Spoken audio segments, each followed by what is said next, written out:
Alhamdulillah wa salatu wa salam ala nabiyyina Muhammad wa ala alihi wa sahbihi wa sallam wa ba'd. Islam encourages us to be forgiving, and to pardon one another, and excuse one another in our faults. And we have a beautiful example of the prophets and messengers of Abraham.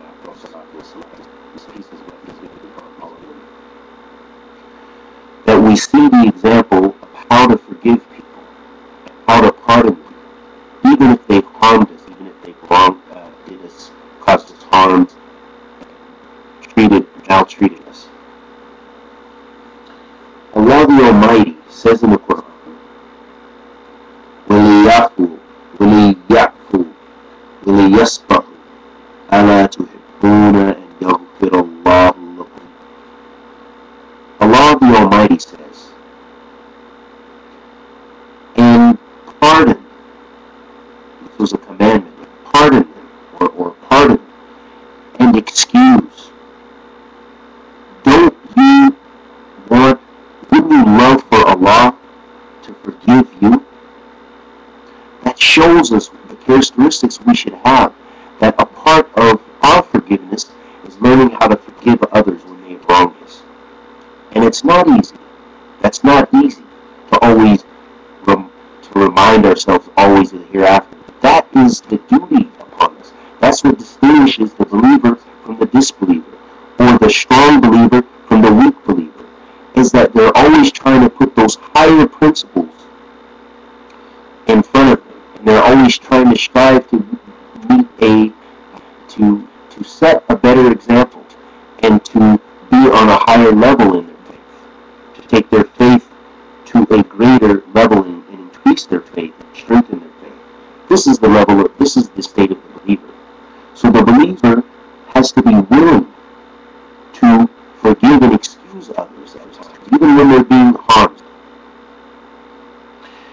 And a beautiful example is the example of the Prophet Muhammad ﷺ, when he was asked about whether he had a day which was more difficulty than the Battle of Uhud, when he was left. Some of the companions, they left their post and were going for the war booty during a time of battle, during the great Battle of Uhud.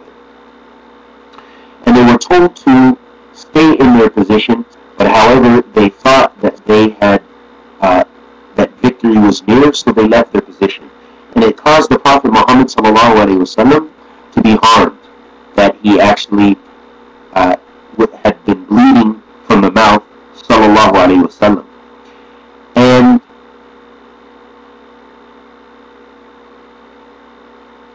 the Prophet ﷺ responded that there was a time even greater than that. And this was during the times when the Prophet ﷺ used to travel to call the people and propagate the message of Islam to his people. But he was stoned and turned away, as was the case with many of the prophets and messengers. May peace and blessings be upon all of them. That they were turned away and rejected and harmed by their people often. And so the Prophet ﷺ had been stoned and had been hurt. And an angel appeared to him and asked him, would he like for the people, for that place, that city, to be destroyed by the mountains that surrounded it? And the Prophet ﷺ responded by saying, after he was asked about this situation, he said, Arju an yukhrija Allahu min asalibihim ya'budu Allah wahdahu la yushriku bihi shay'an. من يعبد الله وحده ولا يشرك به شيئا. This is collected in Bukhari and Muslim. So the Prophet ﷺ was asked about whether the people should be destroyed for their disobedience to Allah by rejecting the Prophet ﷺ. He was only trying to call them to the oneness of Allah subhanahu wa ta'ala, to the worship of Him and Him alone, Muhammad sallallahu alaihi wasallam responded by saying, no, I would rather, and I'm hoping that Allah will raise from amongst these people those who would worship Allah alone and not associate any partners with Him.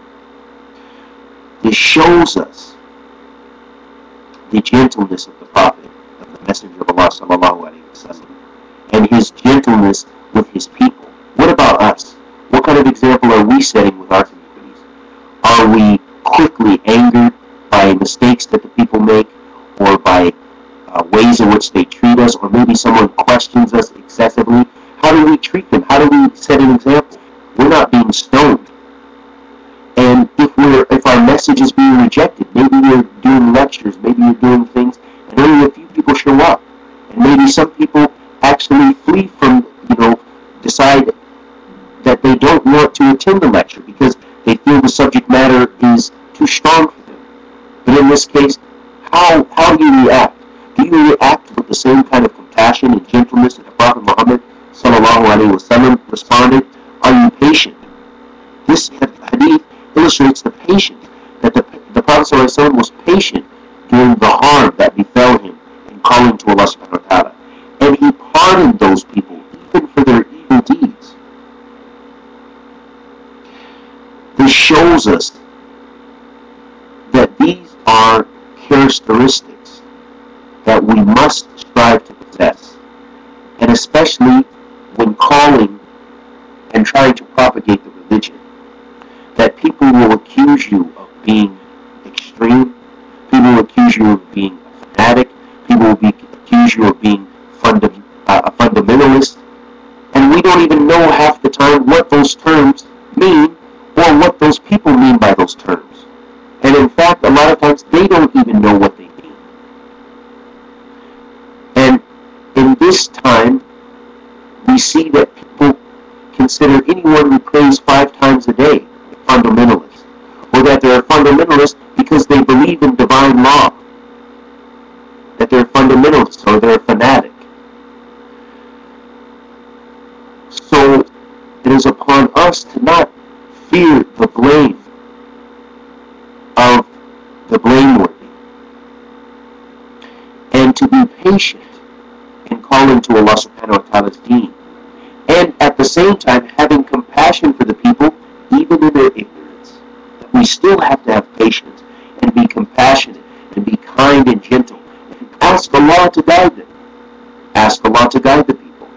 So I hope that this message, which is taken from the Qur'an and the Sunnah of the Prophet Muhammad sallallahu alaihi wasallam, reaches those people it needs to reach, to show you that Islam is a religion that encourages us to excuse others and to seek forgiveness for ourselves and to ask for guidance and forgiveness for others.